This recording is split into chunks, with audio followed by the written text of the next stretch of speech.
Tante pengusaha Indra Priawan mencurigai adanya dugaan pencucian uang setelah suami aktris Nikita Willy itu dapat sebagian saham.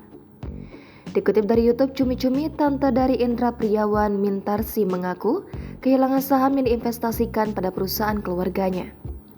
Diketahui dalam tayangan tersebut, keluarga suami Nikita Willy, Indra Priawan, turut andil di dalamnya. Mintarsi baru mengetahui saham miliknya hilang setelah mengecek pada akta kepemilikan. Lebih lanjut, ia menceritakan kronologi saat kehilangan saham. Bahkan, Mintarsi mencurigai sahamnya berpindah kepemilikan pada suami aktris Nikita Willy itu. Saham tersebut diketahui dibagi menjadi 4. Mintarsi menuturkan Indra Priawan mendapatkan 1/4 bagian dari keseluruhan saham tersebut.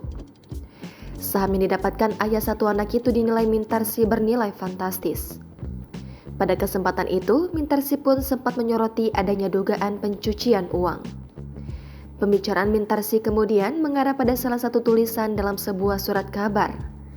Dalam isi surat kabar tersebut dijelaskan salah satu pemilik pengusaha transportasi terbesar dicurigai melakukan dugaan pencucian uang. Kendati demikian, Mintarsi mengaku tak mengetahui secara detail kehidupan dari pria menikahi Nikita Willy pada tahun 2020 lalu itu. Jangan lupa subscribe, share, komen, dan like ya.